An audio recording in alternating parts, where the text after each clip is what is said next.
Bottom of the duck ಯಾವ್ದು ಬಂದಿದೆ? 8 of cups ಬಂದಿದೆ. ಸೊ 8 ಆಫ್ ಕಪ್ಸ್ ಬಂದಿದೆ ಅಂದ್ರೆ ನಿಮ್ಮ ಎನರ್ಜಿಯಲ್ಲಿ ಈಗ ಯಾವುದೇ ರೀತಿಯ ಸಮಾಧಾನ ಇಲ್ಲ, ಅಸಮಾಧಾನ ಇದೆ, ಬೇಜಾರಿದೆ, ಮಿಸ್ಅಂಡರ್ಸ್ಟ್ಯಾಂಡಿಂಗ್ಸ್ಗಳಿದೆ, ಸ್ಟಾಗ್ನೇಷನ್ ಅಲ್ಲಿ ಇರುವಂತಹದ್ದು ನಿಮ್ಮ ಲವ್ ಲೈಫಿನಲ್ಲಿ ಕಾಣಿಸ್ತಾ ಇದೆ. ಏನು ಬೇಡಪ್ಪ ಅನ್ನುವಂತಹದ್ದು ಮುಂದೆ ಹೋಗ್ತಾ ಇರುವಂತಹದ್ದು ಕಾರ್ಡಿನಲ್ಲಿ ರಿಪ್ರೆಸೆಂಟ್ ಆಗ್ತದೆ. ನೋಡಿ, ಬೇಡ ಅನ್ನುವಂತಹ ಆಲೋಚನೆಯನ್ನು ಮಾಡಿ ನಿಮ್ಮ ಲವ್ ಲೈಫಿನ ವಿಚಾರದಿಂದ ಮುಂದೆ ಹೋಗ್ತಾ ಇರುವಂತಹದ್ದು ರೆಪ್ರೆಸೆಂಟ್ ಆಗ್ತಾ ಇದೆ. ಸೊ ಕೆಲವೊಬ್ಬರಿಗೆ ಈಗ ಆಲ್ರೆಡಿ ಕೆಲವೊಬ್ಬರಿಗೆ ಲವ್ ಲೈಫಿನ ವಿಚಾರದಲ್ಲಿ ಎಂಡಿಂಗ್ ಅನ್ನ ರೆಪ್ರೆಸೆಂಟ್ ಮಾಡಿದೆ. ಅಂದ್ರೆ ಲವ್ ಬ್ರೇಕಪ್ ಆಗಿರುವಂತಹದ್ದು ರೆಪ್ರೆಸೆಂಟ್ ಆಗ್ತಾ ಇದೆ. ಈಗ ಆಲ್ರೆಡಿ ನಿಮ್ಗೆ ಲವ್ ಲೈಫಿನ ವಿಚಾರದಲ್ಲಿ ಕೆಲವೊಂದು ಬ್ರೇಕಪ್ಸ್ ಗಳಾಗಿರುವಂತದ್ದು ರೆಪ್ರೆಸೆಂಟ್ ಆಗ್ತಾ ಇದೆ. ಮೇ ಬಿ ನೀವಿಬ್ರು ಮಾತಾಡ್ತಾ ಇಲ್ಲ ಇರಬಹುದು, ನಿಮ್ಮ ಪರ್ಸನ್ನಿನ ಜೊತೆಯಲ್ಲಿ ನೀವಿಬ್ರು ಕೂಡ ಮಾತಾಡ್ತಾ ಇಲ್ಲ, ಅಸಮಾಧಾನದಿಂದ ನಿಮ್ಮ ಲವ್ ಲೈಫಿನ ವಿಚಾರದಲ್ಲಿ ರೆಪ್ರೆಸೆಂಟ್ ಆಗ್ತಾ ಇರೋದು. ಸೊ ಕಾರ್ಡ್ಗಳನ್ನ ನೋಡೋಣ. So king of wands, sun card and 7 of cups ಬಂದಿದೆ. ಸೊ ನಿಮ್ಮ ರೀಡಿಂಗ್ ನಾನು ಏನ್ ಮಾಡ್ತಾ ಇದ್ದೀನಿ, ಪಾಸ್ಟ್, ಪ್ರೆಸೆಂಟ್, ಫ್ಯೂಚರಿನ ಇಮಿಡಿಯೇಟ್ ಫ್ಯೂಚರಿನ ಬಗ್ಗೆ, ಪಾಸ್ಟ್, ಪ್ರೆಸೆಂಟ್ ಅಂಡ್ ಇಮಿಡಿಯೇಟ್ ಫ್ಯೂಚರ್ನ ಬಗ್ಗೆ ತಗೊಳ್ಳುವಾಗ ನಿಮಗೆ ಪಾಸ್ಟಿನಲ್ಲಿ, ನಿಮ್ಮ ಲವ್ ಲೈಫಿನ ವಿಚಾರದಲ್ಲಿ ಪಾಸ್ಟಿನಲ್ಲಿ ಚಾರ್ಮಿಂಗ್ ಇಂದ, ಬಹಳ ಉತ್ಸಾಹದಿಂದ, ಒಂದು ರೀತಿಯ ಬಹಳಷ್ಟು ಕುತೂಹಲದಿಂದ, ಕ್ಯೂರಿಯಾಸಿಟಿಯಿಂದ ಏನೋ ಪಾಸಿಟಿವ್ ಇದೆ ಅನ್ನುವಂತಹ ರೀತಿಯಲ್ಲಿ ನೀವು ಲವ್ ಲೈಫಿನ ವಿಚಾರದಲ್ಲಿ ಮುಂದೆ ಬಂದಿರುವಂತಹದ್ದು ರೆಪ್ರೆಸೆಂಟ್ ಆಗ್ತಾ ಇದೆ. ಸೊ ಆದರೆ ಬರೀ ಅದು ಇಲ್ಯೂಷನ್ ಅನ್ನೋದು ನೀವು ಗಮನಿಸಿಲ್ಲ. ನಿಮ್ಮ ಲವ್ ಲೈಫಿನ ವಿಚಾರದಲ್ಲಿ ಜಸ್ಟ್ ಇಲ್ಯೂಷನ್ಸ್ ಅನ್ನ ರೆಪ್ರೆಸೆಂಟ್ ಮಾಡ್ತಾ ಇದೆ. ಬರೀ ನೀವು ಕನಸು ಕಾಣಿದ್ದು ಅದು ಹಗಲುಗನಸು ಅನ್ನುವಂತಹದ್ದು ಕೆಲವೊಬ್ಬರಿಗೆ ರೆಪ್ರೆಸೆಂಟ್ ಆಗ್ತಾ ಇದೆ. ಯಾಕೆ ಗೊತ್ತಾ? ಯಾಕೆ ಅಂದ್ರೆ ನಿಮ್ಮ ಲವ್ ಲೈಫಿನ ವಿಚಾರದಲ್ಲಿ ಕೆಲವೊಂದು ನೀವೇನ್ ಅನ್ಕೊಂಡಿದ್ರೆ, ನಮಗೆ ಬೇಕಾದಷ್ಟು ಆಪ್ಷನ್ಸ್ ಗಳಿದೆ, ಹಾಗ್ ಮಾಡ್ಬೋದು, ಹೀಗ್ ಮಾಡ್ಬೋದು, ಹಿಂಗಿರ್ಬೋದು, ಹಂಗಿರ್ಬೋದು ಅನ್ನುವಂತಹ ಬೇಕಾದಷ್ಟು ಕನಸುಗಳನ್ನ ಕಂಡಿದ್ರಿ. ಅದೆಲ್ಲ ಕೂಡ ಜಸ್ಟ್ ಹಗಲುಗನಸು. ಓಕೆನಾ? ಒಂದು ರೀತಿಯ ಭ್ರಮೆ. ಬಹಳಷ್ಟು ಧೈರ್ಯದಿಂದ ನೀವು ಪಾಸಿಟಿವ್ ಚೇಂಜಸ್ ಗಳಿದೆ ಅನ್ನುವಂತಹ ಆಲೋಚನೆಯನ್ನ ಮಾಡಿ ನೀವು ಫಿನಲ್ಲಿ ಮುಂದೆ ಹೋಗಿರುವಂತಹದ್ದು ರೆಪ್ರೆಸೆಂಟ್ ಆಗ್ತಾ ಇದೆ. ಸೊ ಕೆಲವೊಂದು ರೀತಿಯ ಆಪ್ಷನ್ಸ್ ಗಳನ್ನ ನಿಮ್ಮಲ್ಲಿ ಇಟ್ಕೊಂಡು, ಆಸೆಗಳನ್ನ ಇಟ್ಕೊಂಡು ನೀವು ಲವ್ ಲೈಫಿನಲ್ಲಿ ನಿಯರ್ ಪಾಸ್ಟಿನಲ್ಲಿ ನೀವು ಮುಂದೆ ಹೋಗಿರುವಂತಹದ್ದು ರೆಪ್ರೆಸೆಂಟ್ ಆಗ್ತದೆ. ಆದ್ರೆ ಅಟ್ ಪ್ರೆಸೆಂಟಿನಲ್ಲಿ ನಿಮಗೆ ಬಂದಿರುವಂತಹದ್ದು ಯಾವುದು? 5 of cups, 7 of pentacles and king of cups. ಏನ್ ಬಂದಿದೆ? 5 ಆಫ್ ಕಪ್ಸ್. 5 ಆಫ್ ಕಪ್ಸ್ ಏನಾಗಿದೆ? ಫೇಲ್ಯೂರ್ಸ್ ಆಗಿದೆ, ಅಳ್ತಾ ಇದ್ದೀರಾ, ಸಮಾಧಾನ ಇಲ್ಲ, ಖುಷಿ ಇಲ್ಲ, ಕಹಿ ಅನುಭವಗಳು ನಿಮ್ಮ ಲವ್ ಲೈಫಿನ ವಿಚಾರದಲ್ಲಿ ಆಗಿರುವಂತಹದ್ದು ಅಟ್ ಪ್ರೆಸೆಂಟ್ನಲ್ಲಿ ರೆಪ್ರೆಸೆಂಟ್ ಆಗ್ತಾ ಇದೆ. ಯಾಕೋ ನಿಮ್ಮ ಲವ್ ಲೈಫಿನ ವಿಚಾರದಲ್ಲಿ ತುಂಬಾ ಬೇಜಾರುಗಳನ್ನ ನಿಮಗೆ ರೆಪ್ರೆಸೆಂಟ್ ಆಗಿದೆ. ಸೊ ಸೆಕೆಂಡ್ ಕಾರ್ಡ್ ಅಲ್ಲೂ ಕೂಡ 7 ಆಫ್ ಪ್ಯಾಂಟಿಕಲ್ಸ್ ಬಂದಿದೆ. Period of contemplation. ನಿಮ್ಮ ಲವ್ ಲೈಫಿನ ವಿಚಾರದಲ್ಲಿ ನೀವು ಆಲೋಚನೆಯನ್ನ ಮಾಡ್ತಾ ಇರುವಂತದ್ದು ರೆಪ್ರೆಸೆಂಟ್ ಆಗ್ತಾ ಇದೆ. ಯಾಕಂದ್ರೆ ನಿಮ್ಮ ಲವ್ ಲೈಫಿನ ವಿಚಾರದಲ್ಲಿ ಯಾವುದೇ ರೀತಿಯ ಮುಂದುವರಿಕೆಗಳಿಲ್ಲ. ಸ್ಟಾಗ್ನೇಷನ್ ಅನ್ನ ರೆಪ್ರೆಸೆಂಟ್ ಮಾಡ್ತಾ ಇದೆ. ಬಾಟಮ್ ಆಫ್ ದ ಡೆಕ್ ಅಲ್ಲೂ ಸ್ಟಾಗ್ನೇಷನ್ ರೆಪ್ರೆಸೆಂಟ್ ಮಾಡ್ತಾ ಇದೆ. ಇಲ್ಲಿಯೂ ಕೂಡ ನಿಮ್ಗೆ ಸ್ಟಾಗ್ನೇಷನ್, ನಿಂತಲ್ಲೇ ನಿಂತಿದೆ, ಮುಂದೆ ಹೋಗ್ತಾ ಇಲ್ಲ. ಯಾಕೋ ಒಂದು ರೀತಿಯ ಮುಂದುವರಿಕೆಗಳು ಕಾಣ್ತಾ ಇಲ್ಲ. ನೆಕ್ಸ್ಟ್ ಕಾರ್ಡ್ ಬಂದಿರುವಂತಹದ್ದು ಯಾವುದು?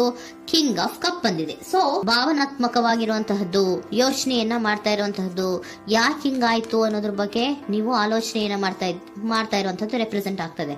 ನಿಯರ್ ಪಾಸ್ಟ್ ನಲ್ಲಿ ನನಗೆ ಬೇಕಾದಷ್ಟು ಆಪ್ಷನ್ಗಳಿತ್ತು, ಹಂಗ್ ಮಾಡ್ಬೋದು, ಹಿಂಗ್ ಮಾಡ್ಬೋದು, ಆಪ್ಷನ್ಸ್ ಬೇಕಾದಷ್ಟಿದೆ ನನ್ನ ಲವ್ ಲೈಫಿನಲ್ಲಿ ಅಂತ ನೀವು ಅನ್ಕೊಂಡಿದ್ರಿ. ಬಟ್ ಈಗ ನೀವು ಅನ್ಕೋತಾ ಇರೋದೇನೋ ಅಟ್ ಪ್ರೆಸೆಂಟ್ನಲ್ಲಿ ಬ್ಯಾಲೆನ್ಸ್ ಅನ್ನ ಮಾಡಬೇಕು.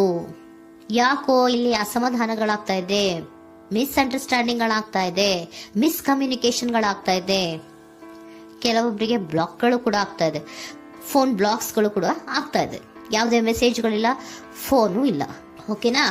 ಸೊ ಆ ರೀತಿಯ ಆಲೋಚನೆಗಳಲ್ಲಿ ಮಾಡ್ತಾ ಇರುವಂತಹದ್ದು ರೆಪ್ರೆಸೆಂಟ್ ಆಗ್ತಿದೆ. ಒಂದು ರೀತಿಯ ಬ್ಯಾಲೆನ್ಸ್ ಅನ್ನ ಮಾಡಬೇಕು. ಅಟ್ ಪ್ರೆಸೆಂಟ್ನಲ್ಲಿ ಕೆಲವೊಂದು ರೀತಿಯ ಬ್ಯಾಲೆನ್ಸ್ ಅನ್ನ ಮಾಡಬೇಕು ಅನ್ನುವಂತಹ ಆಲೋಚನೆಯನ್ನ ನೀವು ಮಾಡ್ತಾ ಇರುವಂತಹದ್ದು ರೆಪ್ರೆಸೆಂಟ್ ಆಗ್ತಾ ಇದೆ. ಸೊ ಬ್ಯಾಲೆನ್ಸ್ ಅನ್ನ ಮಾಡಬೇಕು ಅನ್ನೋದನ್ನ ನೀವು ಯೋಚನೆಯನ್ನ ಮಾಡ್ತಾ ಇದ್ದೀರಾ. ಆದ್ರೆ ನಿಮಗೆ ಯಾಕೋ ಲವ್ ಲೈಫಿನಲ್ಲಿ ಕೆಲವೊಂದು ಕಹಿ ಅನುಭವಗಳಾಗಿರುವಂತಹದ್ದು ರೆಪ್ರೆಸೆಂಟ್ ಆಗ್ತಾ ಇದೆ. ಸೊ ಇಮಿಡಿಯೇಟ್ ಫ್ಯೂಚರಿನ ಬಗ್ಗೆ ನೋಡೋದಾದ್ರೆ ಹೀಲಿಂಗ್ ಅಂಡ್ ರಿನಿವಲಿಂಗ್, ಕೆಲವೊಂದು ರೀತಿಯ ಚೇಂಜಸ್ಗಳನ್ನ ಮಾಡ್ತಾ ಇರುವಂತದ್ದು, ಪಾಸಿಟಿವ್ ಚೇಂಜ್ ಆಗಿ ನೀವು ಬದಲಾವಣೆಗಳನ್ನ ಮಾಡ್ಕೋತಾ ಇರುವಂತದ್ದು, ನಿಮ್ಮಲ್ಲಿ ನೀವು ಕೆಲವೊಂದು ರೀತಿಯ ಬದಲಾವಣೆಗಳನ್ನ ಮಾಡ್ಕೋತಾ ಇರುವಂತದ್ದು ರೆಪ್ರೆಸೆಂಟ್ ಆಗ್ತಾ ಇದೆ. ಓಕೆನಾ? ಸೊ ನೆಕ್ಸ್ಟ್ ಕಾರ್ಡ್ ಏನ್ ಬಂದಿರುವಂತಹದ್ದು, ಕೆಲವೊಬ್ರು ಒಂದು ರೀತಿಯ ಬ್ಯಾಲೆನ್ಸ್ ಅನ್ನ ಮಾಡುವಂತಹದ್ದು, ಲವ್ ಲೈಫಿನ ವಿಚಾರದಲ್ಲಿ ಏನ್ ಈ ಕಹಿ ಅನುಭವಗಳಾಗಿತ್ತು ಅದನ್ನ ಕಮ್ಯುನಿಕೇಶನ್ಸ್ ಗಳ ಮೂಲಕ ನೀವು ಮಾತಾಡುವಂತಹದ್ದು ರೆಪ್ರೆಸೆಂಟ್ ಆಗ್ತಾ ಇದೆ. ಕಮ್ಯುನಿಕೇಶನ್ಸ್ ಗಳನ್ನ ಮಾಡಿಕೊಂಡು ನೀವಲ್ಲಿ ನಿಮ್ಮ ಲವ್ ಲೈಫಿನ ವಿಚಾರದಲ್ಲಿ ಒಂದು ಭದ್ರತೆಯನ್ನ ಮಾಡ್ಕೊಂಡ್ಬಿಡ್ತೀರಾ, ಒಂದು ಸಾಮರಸ್ಯವನ್ನ ಕೆಲವೊಬ್ರು ಮಾಡ್ಕೊಳ್ಳುವಂತಹದ್ದು ರೆಪ್ರೆಸೆಂಟ್ ಆಗ್ತಾ ಇದೆ. ಯಾಕಂದ್ರೆ ಕೆಲವೊಂದು ರೀತಿಯ ಬ್ಯಾಲೆನ್ಸ್ ಅನ್ನ ಮಾಡ್ಬೇಕು ಅಂತ ಆಲೋಚನೆಯನ್ನ ಕೆಲವೊಬ್ರು ಮಾಡ್ತಾ ಇರುವಂತಹದ್ದು, ಅಲ್ಲಿ ಟಾಕ್ಟಿವ್ ಆಗಿ ಮಾತಾಡುವಂತಹದ್ದು. ಚಿಕ್ಕಂದ್ರೇನೋ ಒಂದು ರೀತಿಯ ಮನಸ್ಸನ್ನೇ ಚೇಂಜ್ ಮಾಡ್ಬಿಡೋದು, ಅಂತ ಬಾಯಿ ಬಿಟ್ಕೊಂಡು ನೋಡ್ತಾ ಇರ್ತೀವಲ್ವಾ ಮ್ಯಾಜಿಕ್ ನ, ಹಂಗೆ ನೀವು ಕೆಲವೊಂದು ರೀತಿಯ ಮಾತಾಡಿ ನೀವು ಸರಿ ಮಾಡ್ಕೊಳ್ಳುವಂತಹದ್ದು, ಕ್ಲಿಯರ್ ಕಮ್ಯುನಿಕೇಶನ್ಸ್ ಅನ್ನ ಮಾಡ್ತಾ ಇರುವಂತಹದ್ದು, ಮತ್ತೆ ಅಲ್ಲಿ ಬ್ಯಾಲೆನ್ಸ್ ಅನ್ನ ಮಾಡಿ ನೀವು ಒಂದು ನಿಮ್ಮ ಲವ್ ಲೈಫ್ ಅನ್ನ ಒಂದು ಕಾಂಪ್ರಮೈಸ್ಗೆ ತರುವಂತಹದ್ದು, ಉಳಿಸ್ಕೊಳ್ಳುವಂತಹದ್ದು ಕೆಲವೊಬ್ಬರಿಗೆ ರೆಪ್ರೆಸೆಂಟ್ ಆಗ್ತಾ ಇದೆ. ಆದ್ರೆ ಮತ್ತೆ ಕೆಲವೊಬ್ಬರಿಗೆ ಎಂಡಿಂಗ್ ಗಳನ್ನ ರೆಪ್ರೆಸೆಂಟ್ ಮಾಡ್ತಾ ಇದೆ. ಕೆಲವೊಬ್ರು ಉಳಿಸ್ಕೊಂತೀರಾ, ಮತ್ತೆ ಕೆಲವೊಬ್ಬರಿಗೆ ಎಂಡಿಂಗ್ ಅನ್ನ ರೆಪ್ರೆಸೆಂಟ್ ಮಾಡ್ತಾ ಇದೆ. ಕೆಲವು ಪರ್ಸನ್ ಗಳಿಗೆ ಮಾತ್ರ ಎಂಡಿಂಗ್ ಅನ್ನ ರೆಪ್ರೆಸೆಂಟ್ ಮಾಡ್ತಾ ಇರೋದು, ಮತ್ತೆಲ್ಲರಿಗೂ ಕೂಡ ಹೀಲಿಂಗ್ ಅನ್ನ ರಿನಿವಲಿಂಗ್ ಮಾಡುವಂತಹದ್ದು, ಬ್ಯಾಲೆನ್ಸ್ ಅನ್ನ ಮಾಡ್ತಾ ಇರುವಂತಹದ್ದು, ಮತ್ತೆ ಕ್ಲಿಯರ್ ಕಮ್ಯುನಿಕೇಶನ್ಸ್ ಅನ್ನ ಮಾಡಿ ನೀವು ಇಮಿಡಿಯೇಟ್ ಫ್ಯೂಚರ್ ನಲ್ಲಿ ಕೆಲವು ಬದಲಾವಣೆಗಳನ್ನ ಮಾಡ್ಕೋತಾ ಇರುವಂತಹದ್ದು ರೆಪ್ರೆಸೆಂಟ್ ಆಗ್ತಾ ಇದೆ. ಸೊ ಏಂಜಲ್ ಗೈಡೆನ್ಸ್ ಏನ್ ಕೊಡ್ತಾ ಇದ್ದಾರೆ ಅಂತ ನೋಡೋಣ. ಕೆಲವೊಬ್ರು ಕಾಂಪ್ರಮೈಸ್ ಮಾಡ್ಕೋತಾ ಇದ್ದೀರಾ. So next, in the near future ಅಂದ್ರೆ ಇನ್ ಸದ್ಯದಲ್ಲೇ ನೀವು ಕೆಲವೊಬ್ರು ಏನ್ ಮಾಡ್ತೀರಾ, ಮಾತಾಡಿ ಕ್ಲಿಯರ್ ಆಗಿ ಮಾತಾಡಿ, ಅಯ್ಯೋ ಬೇಡಪ್ಪ ಇದು ಸರಿ ಹೋಗಲ್ಲ, ನಾವ್ ಹಿಂಗಿದ್ರೆ ಸರಿ ಹೋಗಲ್ಲ ಅಂತ ನೀವು ನೀಟಾಗಿ ಮಾತಾಡಿ ಅವ್ರನ್ನ ಒಂದು ರೀತಿಯ ಕನ್ವಿನ್ಸ್ ಮಾಡ್ತೀರಾ. ಸೊ ಮ್ಯಾಜಿಕ್ ಪರ್ಸನ್ ಮಾಡೋದೇನೋ ಕೆಲವೊಂದು ವಿಚಾರಗಳನ್ನ ಕನ್ವಿನ್ಸ್ ಮಾಡ್ಬಿಡ್ತಾರೆ ನಮ್ನ, ಹಂಗೆ ನೀವು ಕೆಲವೊಂದು ವಿಚಾರಗಳನ್ನ ಕನ್ವಿನ್ಸ್ ಮಾಡಿ ಕಾಂಪ್ರಮೈಸ್ ಅನ್ನ ಮಾಡ್ಕೊಳ್ಳುವಂತಹದ್ದು ರೆಪ್ರೆಸೆಂಟ್ ಆಗ್ತಾ ಇದೆ ಇನ್ ದ ನಿಯರ್ ಫ್ಯೂಚರ್ ಅಲ್ಲಿ. ಜಾಸ್ತಿ ದಿನ ಏನು ಇಲ್ಲ, ನೀವೇನ್ ಜಾಸ್ತಿ ದಿನ ಕಾಯುವಂತ ಅವಶ್ಯಕತೆ ಇಲ್ಲ. ಕೆಲವೊಬ್ಬರಿಗೆ ಕಾಂಪ್ರಮೈಸ್ಗಳು ಇದೆ, ಕೆಲವೊಬ್ಬರಿಗೆ ಮಾತ್ರ ಲೆಟ್ ಗೋ, ಕೆಲವೊಂದು ವಿಚಾರಗಳನ್ನ ಬಿಟ್ಟು ಬಿಡಬೇಕಾಗುತ್ತೆ. ಕೆಲವೊಂದು ಎಂಡಿಂಗ್ ಗಳನ್ನ ಮಾಡಿದ್ರೆ ನೀವು ಕಾಂಪ್ರಮೈಸ್ ಆಗ್ತಾರಾ ನೋಡಿ, ಆಗ್ಲಿಲ್ಲ ಅಂದ್ರೆ ಮುಂದೆ ನೀವು ಹೋಗ್ಬೇಕಾಗತ್ತೆ.